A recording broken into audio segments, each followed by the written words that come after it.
Instant ಆಗಿ ಮನೆಯಲ್ಲೇ ಮಾಡಬಹುದಾದ ಈ ನೆಟ್ ಸ್ಟೈಲ್ ಆಲೂಗೆಡ್ಡೆ ಚಿಪ್ಸ್ ತುಂಬಾ ಸರಳ ವಿಧಾನ. ಹಾಗಿದ್ರೆ ಬನ್ನಿ ಸ್ಟಾರ್ಟ್ ಮಾಡೋಣ. ಮೊದಲಿಗೆ ನಾನು ಆಲೂಗೆಡ್ಡೆನ ಅರ್ಧ ಗಂಟೆ ನೀರಲ್ಲಿ ನೆನೆಸಿಟ್ಕೊಂಡಿದ್ದೀನಿ.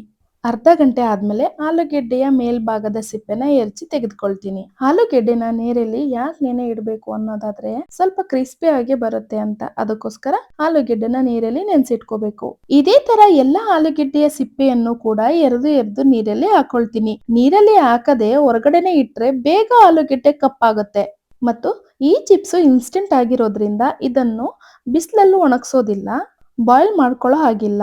ಈಗ ನಾನು ತೆಗೆದುಕೊಂಡಿರೋ ಆಲೂಗೆಡ್ಡೆ ಸಿಪ್ಪೆನೆಲ್ಲ ಎರಚ್ಕೊಂಡು ನೀರಲ್ಲಿ ಈ ತರ ಹಾಕೊಂಡೆ. ಈಗ ನಾನು ಈ ತರಹದ ಸ್ಲೈಸರ್ ಗ್ರೇಟರ್ ನ ತೆಗೆದುಕೊಳ್ತೀನಿ. ಇದರಲ್ಲಿ 2 ರಿಂದ 3 ಡಿಸೈನ್ ಚಿಪ್ಸ್ ನ ತೆಗೆದುಕೊಳ್ಬಹುದು. ಇದು ಬೇಸಿಕ್ ಆಗಿ ಆಲೂಗೆಡ್ಡೆ ಚಿಪ್ಸ್ ಗೋಸ್ಕರನೇ ಇರೋದು. ಇದು ಮಾರ್ಕೆಟ್ ನಲ್ಲಿ ಮತ್ತು ಆನ್ಲೈನ್ ನಲ್ಲಿ ಸಿಕ್ಕೇ ಸಿಗುತ್ತೆ.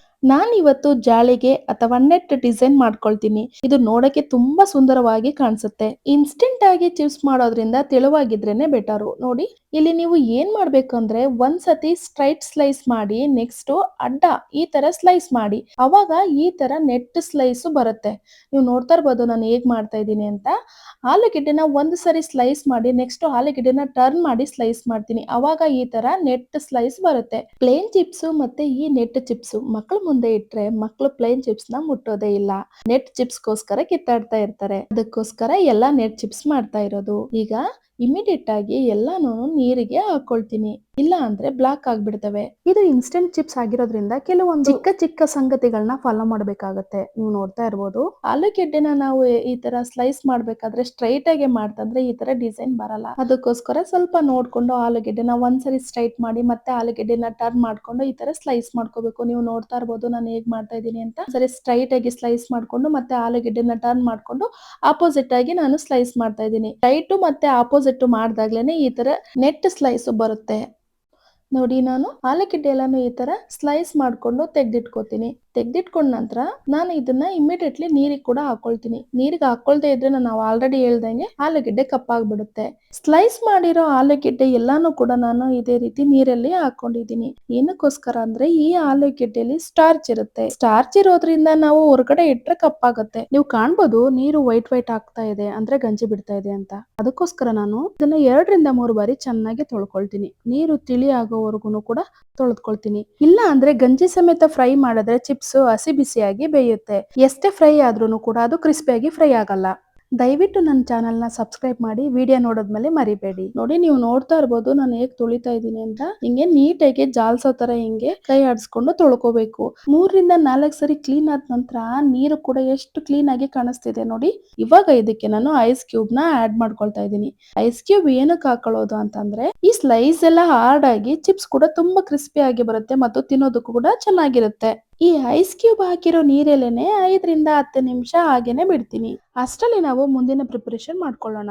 ಅದೇನಂದ್ರೆ ಈ ಐಸ್ ಕ್ಯೂಬ್ ಹಾಕಿರೋ ವಾಟರ್ ಅಲ್ಲಿ ನಾವು ಈ ಸ್ಲೈಸಸ್ ನ 5 ರಿಂದ 10 ನಿಮಿಷ ಬಿಟ್ವಿ. ಇವಾಗ ಈ ನೀರಿಂದ ಸ್ಲೈಸಸ್ ನ ಹೊರಗಡೆ ತೆಗೆದು ಡ್ರೈ ಮಾಡ್ಕೊಳ್ಬೇಕು. ನೋಡಿ, ಯಾವ್ದಾದ್ರು ಒಂದು ಕಾಟನ್ ಬಟ್ಟೆ ಅಥವಾ ಸ್ಮೂತ್ ಆಗಿರೋ ಬಟ್ಟೆನ ಕೂಡ ಹಾಕೊಳ್ಳಿ. ಆ ಬಟ್ಟೆ ಮೇಲೆ ಒಂದೊಂದಾಗಿ ಈ ಚಿಪ್ಸ್ ನ ಬಟ್ಟೆ ಮೇಲೆ ಹಾಕೊಳ್ತೀನಿ. ಯಾಕೆ ಅಂದ್ರೆ ಸ್ವಲ್ಪ ಡ್ರೈ ಮಾಡ್ಕೊಳ್ಬೇಕು. ಇಲ್ಲ ಅಂದ್ರೆ ನಿಮ್ಗೆ ಗೊತ್ತಲ್ಲ, ಫ್ರೈ ಮಾಡ್ಬೇಕಾದಾಗ ಆಯಿಲ್ ನಲ್ಲಿ ನೀರು ಹೋದ್ರೆ ಆಯಿಲ್ ಹಾರಕ್ ಸ್ಟಾರ್ಟ್ ಆಗುತ್ತೆ. ಅದಕ್ಕೋಸ್ಕರ ಫುಲ್ ಡ್ರೈ ಮಾಡ್ಕೊಳ್ಳೋದು ತುಂಬಾ ಅವಶ್ಯ. ಫ್ಯಾನ್ ಕೆಳಗಡೆ ಇಟ್ರೆ 2 ರಿಂದ 3 ನಿಮಿಷದಲ್ಲಿ ಡ್ರೈ ಆಗುತ್ತೆ. ಒಂದು ಸಾಫ್ಟ್ ಆಗಿರೋ ಕಾಟನ್ ಬಟ್ಟೆನ ತಗೊಂಡು ಈ ಚಿಪ್ಸ್ ಮೇಲ್ಗಡೆ ಹಾಕೊಂಡು ಪ್ರೆಸ್ ಮಾಡಿ ಕೂಡ ನೀರ್ನ ನಾವು ಡ್ರೈ ಮಾಡ್ಕೋಬಹುದು. ಇಲ್ಲ ಅಂದ್ರೆ ಟಿಶ್ಯೂ ಪೇಪರ್ ಇಂದನೂ ಕೂಡ ನಾವು ಡ್ರೈ ಮಾಡ್ಕೋಬಹುದು. ಟಿಶ್ಯೂ ಪೇಪರ್ನ ಈ ಸ್ಲೈಸಸ್ ಮೇಲೆ ಹಾಕೊಂಡು ಸ್ವಲ್ಪ ಪ್ರೆಸ್ ಮಾಡಿ ತೆಗೆದ್ರೆ ನೀರೆಲ್ಲ ಅಬ್ಸರ್ವ್ ಆಗುತ್ತೆ. ನೀವು ನೋಡ್ಬೋದು. ನೋಡಿ, ನಾನು ಕೂಡ ಟಿಶ್ಯೂ ಪೇಪರ್ನ ಈ ತರ ಸ್ಲೈಸಸ್ ಮೇಲೆ ಹಾಕೊಂಡು ಅಂಗೈಯಲ್ಲಿ ಟಿಶ್ಯೂ ಪೇಪರ್ನ ಒತ್ತುತ್ತಾ ಹೋಗ್ಬೇಕು. ನೀವು ನೋಡ್ತಾ ಇರ್ಬೋದು ಸ್ಲೈಸಸ್ ಮೇಲೆ ಇರೋ ನೀರ್ನೆಲ್ಲಾನು ಟಿಶ್ಯೂ ಹೆಂಗ್ ಅಬ್ಸರ್ವ್ ಮಾಡ್ತಾ ಇದೆ ಅಂತ. ಟಿಶ್ಯೂ ಪೇಪರ್ ಮೇಲೆ ಸ್ಲೋ ಆಗಿ ಪ್ರೆಸ್ ಮಾಡ್ತಾ ಹೋಗ್ಬೇಕು. ಟಿಶ್ಯೂಸ್ ಉಳಿದ ನೀರನ್ನು ಅಬ್ಸರ್ವ್ ಮಾಡಿಕೊಳ್ಳುತ್ತೆ. ಸ್ಲೈಸಸ್ ಗಳೆಲ್ಲ ಫುಲ್ ಡ್ರೈ ಆಗ್ತಿವೆ. ನೀವಿಲ್ಲಿ ಕಾಣ್ಬೋದು ಸ್ಲೈಸಸ್ ಫುಲ್ ಡ್ರೈ ಆಗ್ತಾ ಇರೋದನ್ನ. ನೋಡಿ ಎಷ್ಟು ಫುಲ್ ಡ್ರೈ ಆಗಿದೆ ಅಂತ. ನಾನು ಇದೇ ತರ ಟಿಶ್ಯೂ ಪೇಪರ್ ನಲ್ಲಿ ಮೆತ್ತಗೆ ಪ್ರೆಸ್ ಮಾಡಿ ಸ್ಲೈಸಸ್ ಎಲ್ಲ ಡ್ರೈ ಮಾಡ್ಕೊಳ್ತೀನಿ. ನಾನೀಗ ಇನ್ಸ್ಟೆಂಟ್ ಪೆರಿ ಪೆರಿ ಮಸಾಲಾನ ರೆಡಿ ಮಾಡ್ಕೊಳ್ತೀನಿ.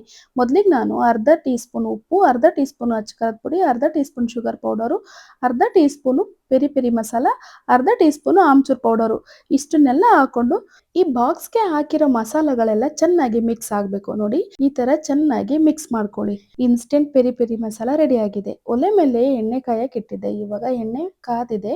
ಇನ್ಸ್ಟೆಂಟ್ ಚಿಪ್ಸ್ ನೀವೇನಾದ್ರೂ ಮನೇಲಿ ಟ್ರೈ ಮಾಡಿದ್ರೆ ಈ 3 ವಿಷಯಗಳನ್ನ ಗಮನದಲ್ಲಿ ಇಟ್ಕೊಳ್ಳಿ.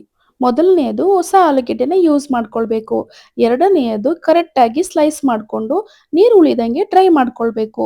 ಮೂರನೆಯದು ನಮ್ಮ ಆಯಿಲ್ ಫ್ರೈ ಆಗೋಕೆ ಎಷ್ಟು ಎಣ್ಣೆ ಬಿಸಿ ಇರಬೇಕೋ ಅಷ್ಟೇ ಬಿಸಿ ಇರಬೇಕು. ಜಾಸ್ತಿ ಹೊಗೆ ತುಂಬುವ ಹಾಗೆ ಕುದಿತಾ ಇರಬಾರ್ದು. ಇಲ್ಲ ಅಂದ್ರೆ ಬೇಗ ಸಿದೋಗ್ಬಿಡುತ್ತೆ, ಇಲ್ಲ ಅಂದ್ರೆ ಕ್ರಿಸ್ಪಿ ಆಗಲ್ಲ. ಅವಾಗ ನಿಮ್ಗೆ ಅನ್ಸ್ಬೋದು ಈ ರೆಸಿಪಿ ಚೆನ್ನಾಗಿಲ್ಲ ಅಂತ.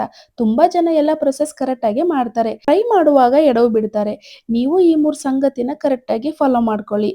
ನಿಮ್ಮ ಚಿಪ್ಸ್ ಕೂಡ ಅಂಗಡಿಯಲ್ಲಿ ಸಿಗೋ ಚಿಪ್ಸ್ ತರಾನೇ ರೆಡಿ ಆಗುತ್ತೆ. ನಿಮ್ಗೆ ನಾನು 6 ಆಲೂಗೆಡ್ಡೆ ತೋರಿಸಿದ್ದೆ, ಬಟ್ ನಾನು 3 ಆಲೂಗೆಡ್ಡೆ ಯೂಸ್ ಮಾಡ್ಕೊಂಡು ಚಿಪ್ಸ್ ಮಾಡಿದ್ದೀನಿ. ನೀವು ನೋಡ್ತಾ ಇರ್ಬೋದು ನಾನು ಚಿಪ್ಸ್ನ ಯಾವ ತರ ಫ್ರೈ ಮಾಡ್ತಾ ಇದ್ದೀನಿ ಅಂತ. ಹೈ ಫ್ಲೇಮ್ ನಲ್ಲಿ ಯಾವತ್ತು ಚಿಪ್ಸ್ನ ಫ್ರೈ ಮಾಡಕ್ಕೆ ಹೋಗ್ಬೇಡಿ. ಮೀಡಿಯಂ ಟು ಲೋ ಫ್ಲೇಮ್ ನಲ್ಲಿ ಚಿಪ್ಸ್ನ ಫ್ರೈ ಮಾಡ್ಕೊಳ್ಳಿ.